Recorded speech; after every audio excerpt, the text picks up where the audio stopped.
Yo, microphone check, make it a microphone check. Give it a microphone, I make it a microphone dead. Don't step to me, newbie, I could truly be moody. I could have played the Grinch in the movies. I've been a part-time shadow cat, part-time. That is not a guy that I would ever want to try to battle rap. Snap, crackle, pop, mind fried to a crisp. Make an MC into a wide-eyed lunatic.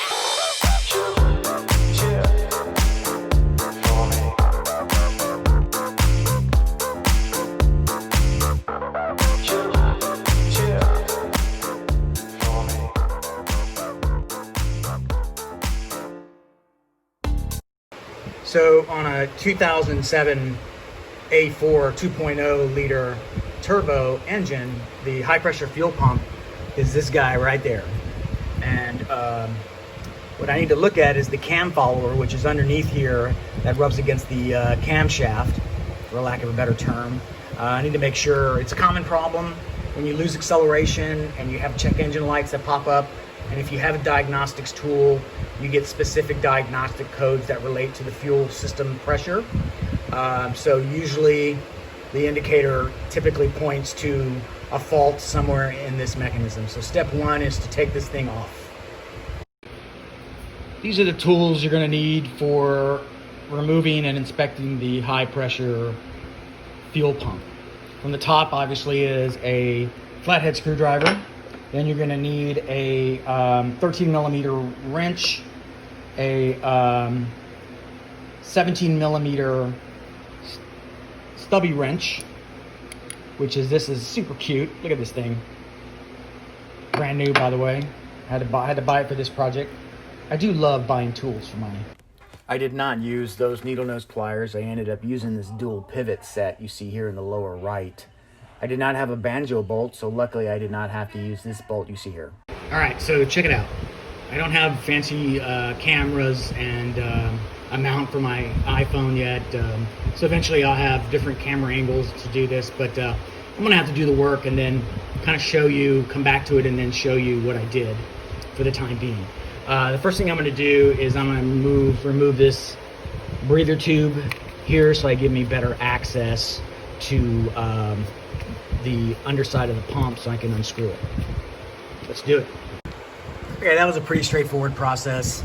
You have to pinch these in to pull it out. It's got to be a little careful because it's pretty brittle. Okay, so there's two sensors that you have to pull off. You use your tool to slide the clip off, and then this little module pops right off. Same thing here.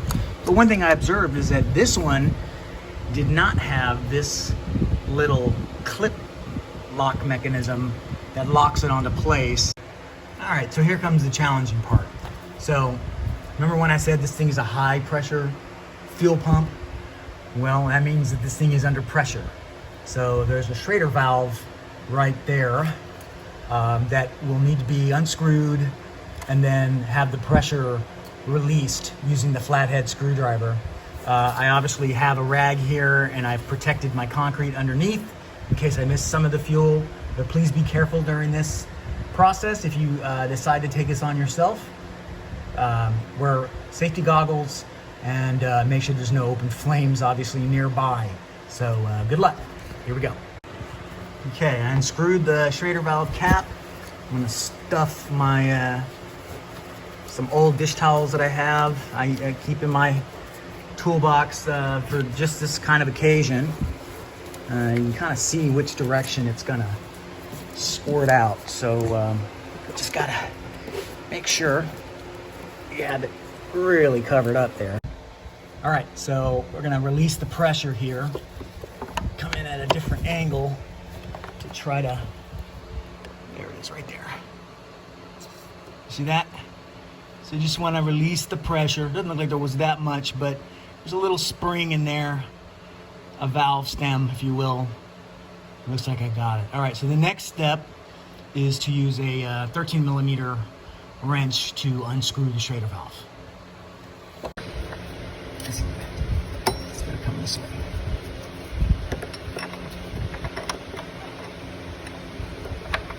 Okay. Okay. And loosen the stubby. There we go. Loosen the stubby. loosen the valve. Whoa, what's going on here? Let me try the box. Do not want to strip this. Yeah. Let me try it.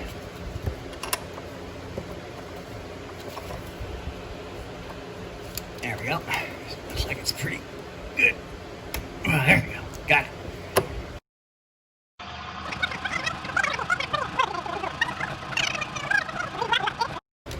Okay. And there you go. There's that little pin I was talking about that you had to push in to release it. Schrader valve removed. Check. Okay, so we're going to be removing the hard fuel line now. So it's this line that leads up here. And I'm going to use my super cute stubby wrench for this. So just got to get it in there. Like that. And then loosen it up.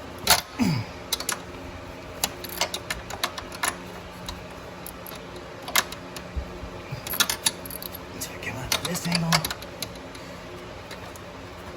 There we go. Once you get it loose, you can do the rest by hand.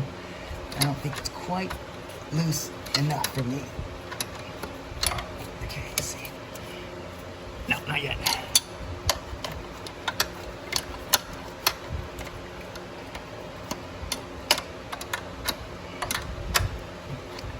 Maybe I need a stubbier wrench.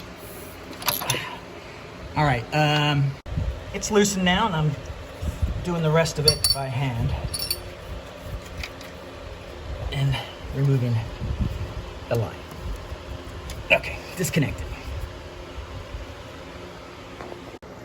Looks like we're in luck. I don't have the old style banjo bolt. It looks like a tube or rubber hose, so I won't be using the 8mm triple square to remove the banjo bolt. There's always more than one way to accomplish your goals.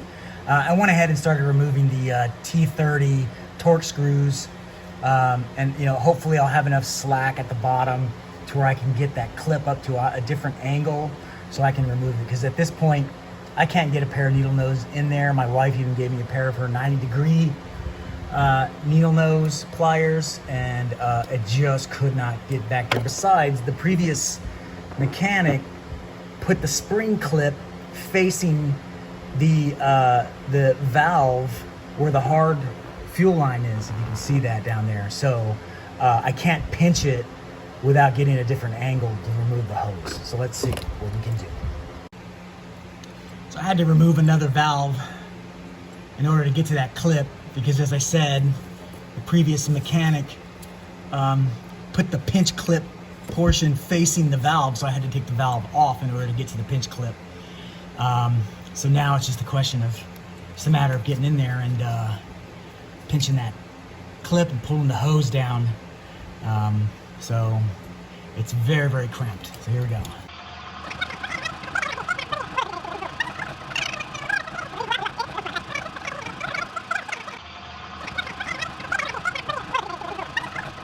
See it? Okay. So now we're going to pull the cam follower out. Fingers crossed, fingers double crossed that it's not damaged. So here we go. Oh, it feels good. Feels good. Look at that. Look at that, ladies and gentlemen.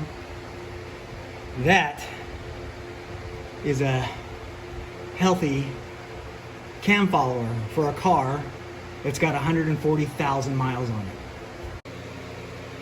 It's worn down. Clearly the color is worn down, but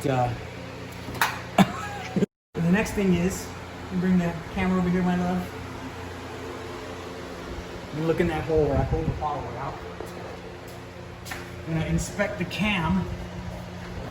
I don't expect it to be damaged at all. As you can see, it's not worn down at all, so it looks good. Okay, wow, that was an experience. Look at this, I've got stuff all over my face. that was an experience to get this thing off, but here's where we stand. The fuel pump may be a culprit, one of the sensors may be a culprit, but the cam follower looks like it's not the problem. So I'm gonna do a little bit more research and see if I can find some parts like a sensor and a new fuel filter to replace as well. So thanks for watching.